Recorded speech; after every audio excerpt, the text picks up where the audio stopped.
Minasan konnichiwa, o genki desu ka? Halo semuanya, apa kabar? Welcome back to my channel. Minasan, balik lagi nih di channel saya. Kali ini kita akan bahas apa nih seputar bahasa Jepang? Kali ini kita akan bahas tentang minasan tahu kotowaza. Yes, kotowaza itu adalah peribahasa. Tahu nggak nih peribahasa? Ya intinya peribahasa itu semacam nasihat atau pepatah, perkataan turun-temurun dari orang tua zaman dahulu kala yang biasanya isinya itu yaitu tadi berupa ajaran, nasihat atau pepatah yang disampaikan ke anak cucunya. Oh my god. Jadi kita bahas perkataan-perkataan turun-temurun dari zaman dulu alias peribahasa tadi yang biasanya sih nenek-nenek yang ngomongnya ya atau kakek-kakek yang ngomong, kalau kata peribahasa, kalau kata pepatah, begini, kurang lebih seperti itu. Oh, bahasa Jepang ada ya? Ada dong, itu tadi namanya kotowaza ya. Oke, contohnya nih, apa ya peribahasanya itu misalnya, sepandai-pandai tupai melompat akan terjatuh juga. Nah itu kan contohnya, artinya apa sih? Oh, artinya itu maksudnya tuh nasihat buat orang yang pintar. Sepintar apapun pasti ada gagalnya juga, ada salahnya juga, jadi jangan sombong. Iya. Ya, jadi ada nasihat atau ada ajarannya ya. Tuh. Nah, ada juga nih kotowaza atau peribahasanya bahasa Jepang yang punya kesamaan sama bahasa Indonesia. Ada ya? Ada dong. Makanya simak terus video saya ini sampai selesai.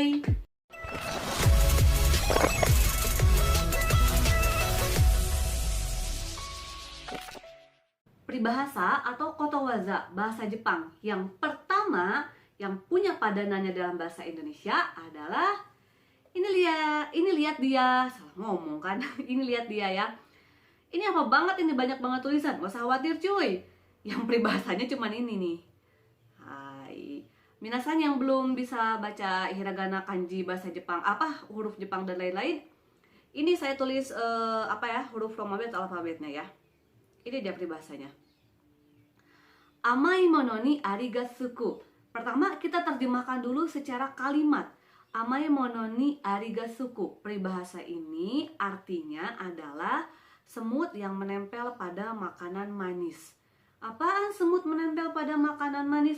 Peribahasa ini ditunjukkan untuk orang-orang yang datang berkerumun pada suatu tempat yang menguntungkan. Jadi orang-orang banyak yang datang berbondong-bondong ngantri-ngantri pada suatu tempat. Kira-kira ada nggak sih padanannya dalam peribahasa Indonesia? Ada dong, yaitu dia ada gula, ada semut. Ini kalau peribahasa bahasa Indonesianya. Jadi kalau bahasa Jepang yang ini ya, amai mono ni ari ga suku. Kalau bahasa Indonesia, peribahasa Indonesianya adalah ini, ada gula, ada semut. Artinya sama, menunjukkan orang-orang yang datang berbondong-bondong, berkerumun pada suatu tempat yang dianggap menguntungkan. Kenapa sama-sama pakai semut ya? Peribahasa Jepang kotowaza pakai semut, ari. Bahasa Indonesia juga pakai semut. Jadi ternyata baik pola pemikiran orang Jepang maupun pola pemikiran orang Indonesia, khususnya zaman dulu, itu ngelihat semut yang suka datang-datang bergerombol gitu ya. Semut kan datangnya berkerumun ya. Nah itu menunjukkan orang-orang yang datang secara mengantri atau bergerombol gitu. Ups, ada WhatsApp masuk nih. Jadi pakainya semut karena semut itu datangnya kan suka rame-rame ya. Jarang semut datang sendiri-sendiri ya. Kalau ada makanan sisa jatuh, semut yang datang bergerombol rame-rame. Nah makanya pakainya semut atau ari gitu. Ini ada contoh pemakaian dalam kalimat nih. Bagen ga hajimaru to amai mono ni ari ga suku yo ni takusang no hitobito ga atsumate kita. Ini bahasa Indonesianya ya, tulisan Indonesianya. Artinya, kalau obral dimulai, banyak orang-orang datang berkerumpul.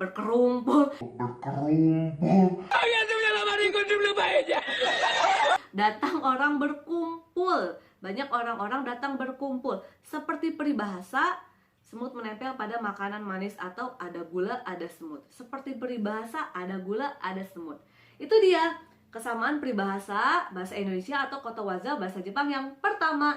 Ada kata semut, ari ya. Amai mono ni ari ga suku. Ada gula, ada semut. Orang-orang datang berbondong-bondong pada suatu tempat yang dianggap menguntungkan. Oke, bahasa berikutnya minasan Sugino koto wazawa. Ini ya, inu to saru. Artinya dulu nih. Kalau arti secara kalimat, suara motor lewat. Bukan itu artinya. Arti secara kalimat adalah anjing dan monyet. Apaan anjing dan monyet? Kok jadi peribahasa Jepang? Ini menunjukkan dua orang yang tidak pernah akur, berantem melulu. Jadi kalau bahasa Jepang, ngelihat dua orang yang gak pernah akur, berantem melulu, cekcok melulu. Orang-orang Jepang tuh bilangnya, ih berantem mulu kayak anjing dan monyet. Ini tuh saru gitu, kayak anjing dan monyet lo gitu. Oh, menunjukkan hubungan orang yang tidak pernah akur, berantem melulu. Nah, kalau bahasa Indonesianya ada nggak? Ada dong, pasti tahu ya. Ini dia. Bagaikan kucing dan anjing. Sekali lagi, kalau bahasa Jepangnya inu to saru, anjing dan monyet. Tapi kalau bahasa Indonesianya bagaikan kucing dan anjing. Kenapa kalau Indonesia pakainya kucing dan anjing? Ya sesuai kepercayaan atau dongeng zaman dulu ya. Kalau kucing sama anjing tuh gak pernah akur, berantem melulu gitu ya. Tapi kalau Jepang, kenapa kucing sama... kok kucing sih? Kenapa anjing sama monyet? Ya, itu juga berdasarkan kepercayaan atau dongeng Jepang zaman dahulu kala yang kuno banget ya. Jadi katanya dulu tuh kalau binatang yang dianggap nakal yang suka nyuri itu di Jepang monyet. Kalau kita sih siapa ya? Kancil ya kalau nggak salah ya, kancil yang suka mencuri ketimun gitu kan. Tapi kalau di Jepang itu pakainya tuh monyet. Monyet itu dianggap binatang yang nakal lah gitu, yang suka nyuri, suka nyolong.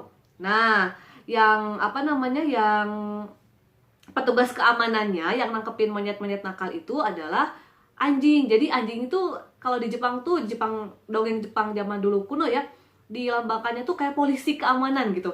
Polisi keamanan yang bentukannya anjing gitu ya, ngejar-ngejar monyet yang suka nyuri. Nah, dari situlah muncul peribahasa anjing dan monyet, inu to saru.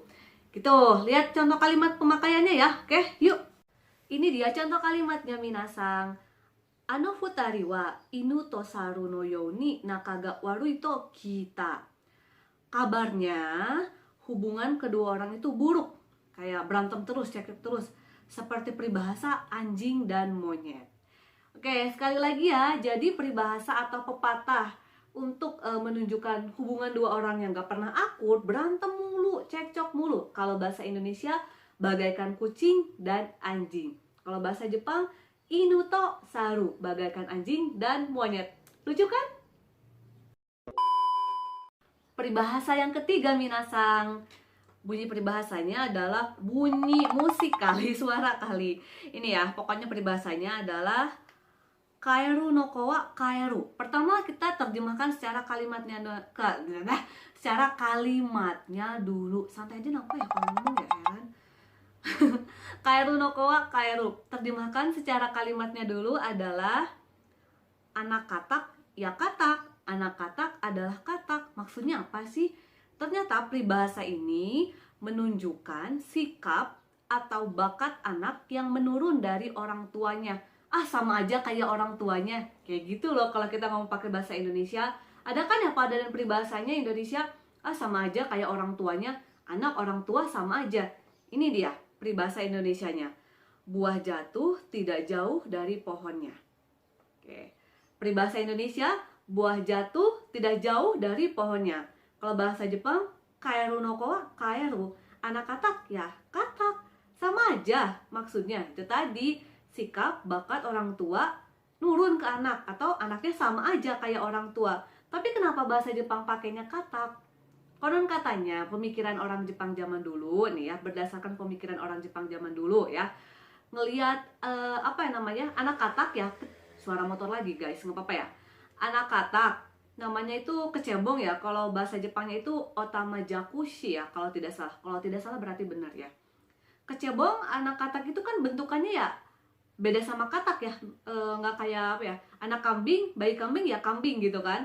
Anak kucing, bayi kucing bentukannya sama kucing kayak induknya, kecuali badannya lebih kecil.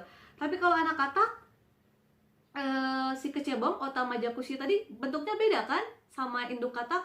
Tapi kalau si kecebong tadi udah dewasa, sama kayak induknya, jadi katak dewasa ya kan, bentukannya jadi sama. Nah makanya ngelihat dari situ, Anak katak aja yang asalnya beda, kalau udah gede, bodinya sama kayak katak dewasa. Begitupun peribahasa ini menunjukkan kalau ya sifat anak, bakat anak itu nurun sama dari orang tuanya. Contoh pemakaian kalimatnya nih minasang. Haha ga kasyu dake atte musume mo uta ga umai yappari kaeru no ko wa kaeru, yang artinya ibunya penyanyi, anaknya pun pandai menyanyi. Seperti peribahasa anak katak ya katak. Gitu deh. Peribahasa nomor 4, Yonbanme no koto waza desu. Ada apa nih? Kita lihat. Ino naka no kawazu taikai o shirazu. Seperti biasa, kita terjemahkan dulu secara kalimat. Katak dalam sumur tidak mengetahui besarnya lautan. Ini artinya, maksudnya apa sih? Peribahasa ini ditunjukkan kepada seseorang yang di rumah saja, tidak keluar, gak mau kemana-mana, gak mau sekolah, gak mau kerja, tidak punya kemajuan, membodohi dirinya sendiri, di rumah aja ngerem terus. Nah, ada gak sih bahasa Indonesianya, peribahasanya? Ada dong. Ini dia, seperti katak dalam tempurung. Oke ya.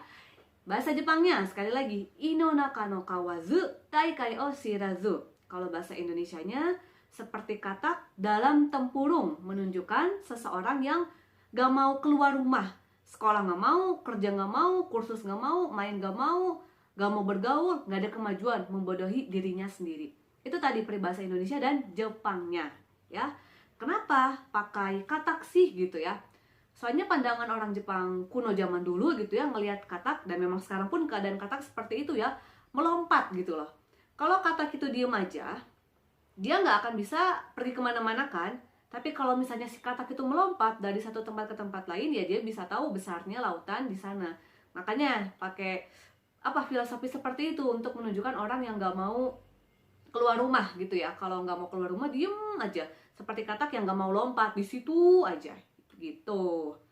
Contoh pemakaian peribahasa tadi dalam kalimat, ano hito wa okane mochi no bongbong dakara ino naka no kawazu taikai o shirazu to iwarete mo shikata ga nai desho. Ini artinya ya, orang itu adalah anak orang kaya yang manja. Karena itu tidak heran jika ia disebut seperti katak dalam sumur, tidak mengetahui besarnya lautan. Sekali lagi, orang itu anak orang kaya yang manja. Tidak heran kalau ia disebut seperti katak dalam sumur, tidak mengetahui besarnya lautan, atau seperti katak dalam tempurung, gak mau kemana-mana, pakai duit orang tuanya aja di rumah, sekolah gak mau, kerja gak mau, ya gak ada perkembangan dong, gak ada kemajuan. Jadi jangan sampai seperti peribahasa kalimat tadi ya minasang. Oke? Hai, peribahasa yang kelima. Peribahasa yang kelima adalah sarumo kikara ochiru. Seperti biasa, kita terjemahin dulu secara kalimat. Sarumo kikara ochiru artinya monyet pun terjatuh dari pohon. Maksudnya apa? Oh, ternyata peribahasa ini menunjukkan sepintar apapun orang, sepandai apapun lah, pasti pernah gagal juga. Nobody's perfect. Gak ada yang sempurna, gak boleh sombong. Pintar, sukses, berhasil pun pasti pernah jatuh, pasti pernah gagal. Ada gak sih peribahasa Indonesianya? Ya ada dong, ini dia. Sepandai-pandai tupai melompat, pasti pernah jatuh juga. Sering denger dong, itu dia ya. Jadi peribahasa, pepatah atau nasihat yang bunyinya, yang maksudnya adalah kasih tahu, jangan sombong, gak ada yang sempurna. Yang pintar pun pasti pernah gagal, ya. Yang sukses pun pasti pernah gagal. Yang pintar pun pasti ada nggak bisanya, pasti ada gagalnya. Itu tadi, sepandai-pandai tupai melompat, pasti pernah terjatuh juga. Kalau bahasa Jepangnya, sarumo kikara ochiru. Sarumo kikara ochiru. Monyet pun terjatuh dari pohon. Kalau bahasa Indonesia pakainya tupai. Kalau bahasa Jepang pakainya saru, monyet. Kenapa sih gitu ya? Tau nggak sih? Nggak tahu lah ya, biar saya ngejelasin ya. Jadi nih ya, saya dulu pernah penelitian, sombong banget pernah penelitian, siapa juga yang mau tahu ya? Sih nggak boleh, sombong amat. Jadi pemikiran filosofi orang Jepang zaman dulu ya, pemikiran kunonya gitu ya. Kalau ngelihat monyet itu selain binatang nakal, binatang yang pintar juga, cerdik gitu ya. Kalau kita tuh si kancil ya nakal, cerdik. Kalau Jepang tuh saru, monyet, nakal tapi cerdik. Cerdiknya apa? Bisa lompat dari satu pohon ke pohon sini, lompat gitu kan. Apa sih namanya, pintarnya monyet itu kalau udah melompat satu pohon tapi bisa terjatuh juga kan. Nah itu makanya nggak boleh sombong, monyet aja yang pintar lompat pasti ada saatnya terjatuh. Ya kurang lebih seperti itulah pemikiran atau muasalnya istilah peribahasa ini ya. Contoh pemakaiannya dalam kalimat ya. Sarumo kikara ochiru kurai dakara boku ga 20 o toru koto mo aru yo. Contohnya, monyet aja bisa jatuh dari pohon. Nih, kayak peribahasa, monyet aja bisa jatuh dari pohon. Aku juga pernah dapat nilai 20 doang loh. So, gak boleh sombong minasang. Tapi jangan berkecil hati juga, gak ada yang perfect. Semua pasti pernah gagal, pernah jatuh dulu. Seperti kata dua peribahasa Indonesia-Jepang tadi. Sama kan? Lucu kan? Jangan lupa dipelajarin, oke? Oke minasang, itu dia tadi kesamaan peribahasa Indonesia dan peribahasa Jepang atau kotowaza. Lucu-lucu kan? Menarik kan? Ada satu peribahasa lagi yang menarik nih, tapi kayaknya nggak ada deh bahasa Jepangnya. Ya monggo kalau minasang mau terjemahkan ke dalam bahasa Jepang, cuman aneh. Ya dengerin dulu lah peribahasanya adalah ada udang di balik bakwan. Gari! Gari! Abis nonton ini jangan lupa like, comment, subscribe. Yang belum subscribe silahkan subscribe. Baru habis itu silahkan makan udang bakwan. Bakwan udang bikinannya sendiri. Atau silahkan makan siang sendiri. Oke minasang, terima kasih sudah menonton. Jangan lupa like, comment, dan subscribe. Sugidaration ni Otanomi. Sampai jumpa di video pelajaran berikutnya. Sayonara, bye-bye.